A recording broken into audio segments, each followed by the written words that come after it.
Alright,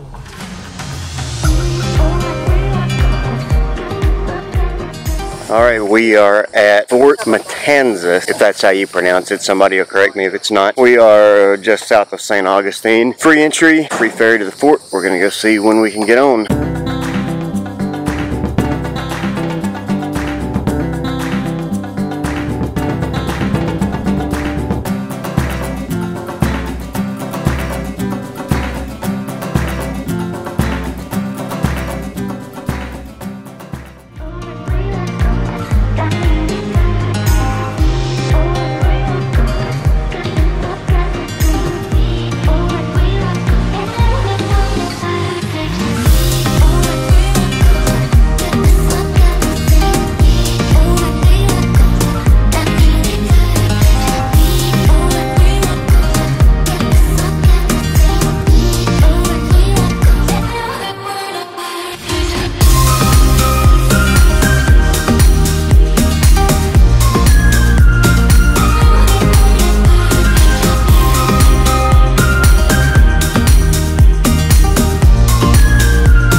Alright, so we are on Rattlesnake Island now at Fort Matanzas. Gonna go get a little history lesson.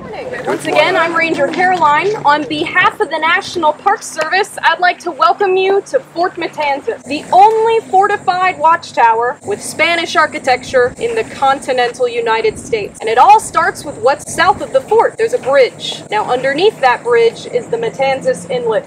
And that inlet serves as both an entrance and an exit to the city of St. Augustine, 14 miles to our north. Now you want to be able to control that traffic, and that's why this fort is here, to prevent enemy ships from sailing north and attacking the city. So while St. Augustine was founded in 1565, I'd like to start our story today almost 200 years after that, in 1740. Now, although St. Augustine was the first permanent European settlement in what is now the United States, by 1740, the Spanish faced a threat to the north, and that was the British. Now, the British, led by James Oglethorpe, sailed south from the colony of Georgia. He laid siege to St. Augustine, starting on June 13th, 1740.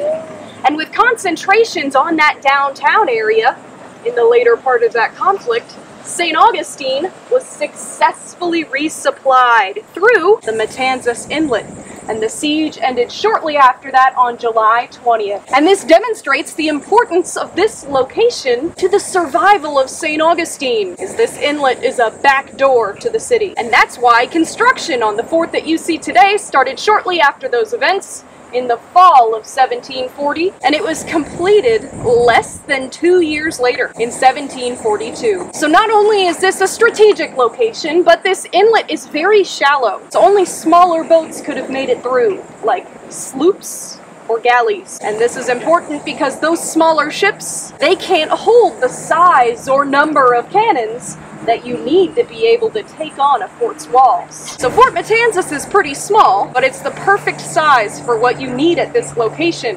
Anything bigger out here just wasn't necessary. Now, the soldiers that were stationed here were also responsible for patrolling the coastline. Now, those patrols brought in pirates, a lot of shipwreck survivors, fugitives, and deserters. And it's safe to say the soldiers stationed here spent more time out there than they did firing the cannons at enemy ships. Now, not that these cannons didn't get any exercise. This fort was attacked about a dozen times, but each time, this fort fired a warning shot, and the enemy would turn around without firing a shot in return. Now, this building housed an average of 7 men for a period of about 30 days at a time. Now, as you can see, it's a 2-story structure on the back side of the fort. There's a top floor and a bottom floor, but each one of those stories is a single room. So the bottom window that we see, that goes to the enlisted men's barracks. That one room was shared by an average of 6 guys, but they're working in shifts. So 3 could be working while 3 could be resting. It's a lot more comfortable that way. Now the top window that we see, that's the officer's quarters. Again, it's a single room, but he's got it all to himself. Now in there, he's also got the food storage, the entrance to the powder magazine, where they kept the gunpowder, and the ladder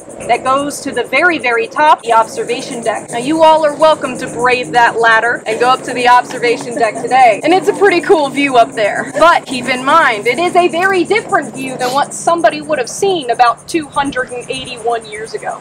And it starts with the inlet itself. The Matanzas Inlet has naturally shifted south by about a half mile. So historically, they had a closer view to the ocean than we're gonna have today. Now this island has also changed a lot. In 1742, Rattlesnake Island was only 2 acres in size. Today, this island is close to 200 acres. And that's due to artificial growth. There's 2 big reasons behind that. Got the dredging of the intra-coastal waterway on the other side of the island, and the National Park Service added extra soil around the fort's exterior to protect the fort's walls. Now, as you can imagine, Fort Matanzas looks a little different too. Today, we see this exposed coquina stone, but historically, this structure was coated in a bright white plaster, and it was decorated with red details.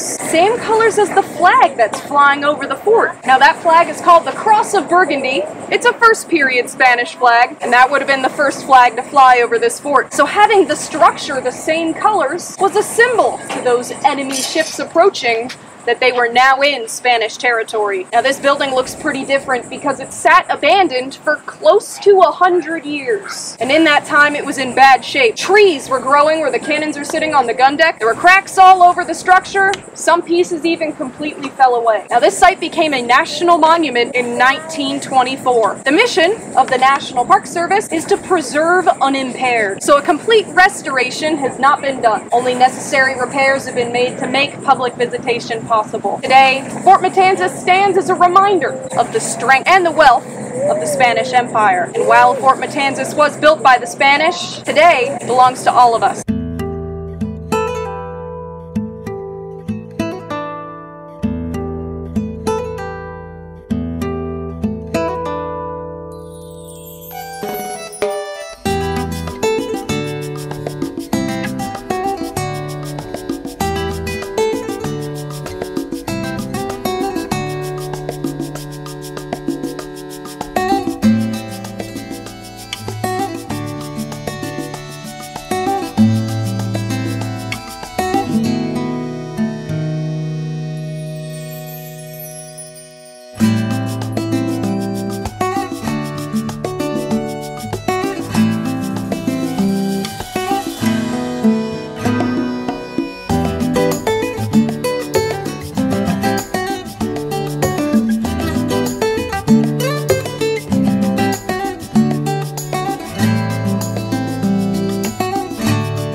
So now we are on the top of Fort Matanzas. We are at the lookout tower, and if you notice, back behind me is the Matanzas Inlet from the Atlantic Ocean. This is coming up into the back door into St. Augustine. So this small fort was all that was needed to protect anything coming into St. Augustine from the Atlantic Ocean back behind us.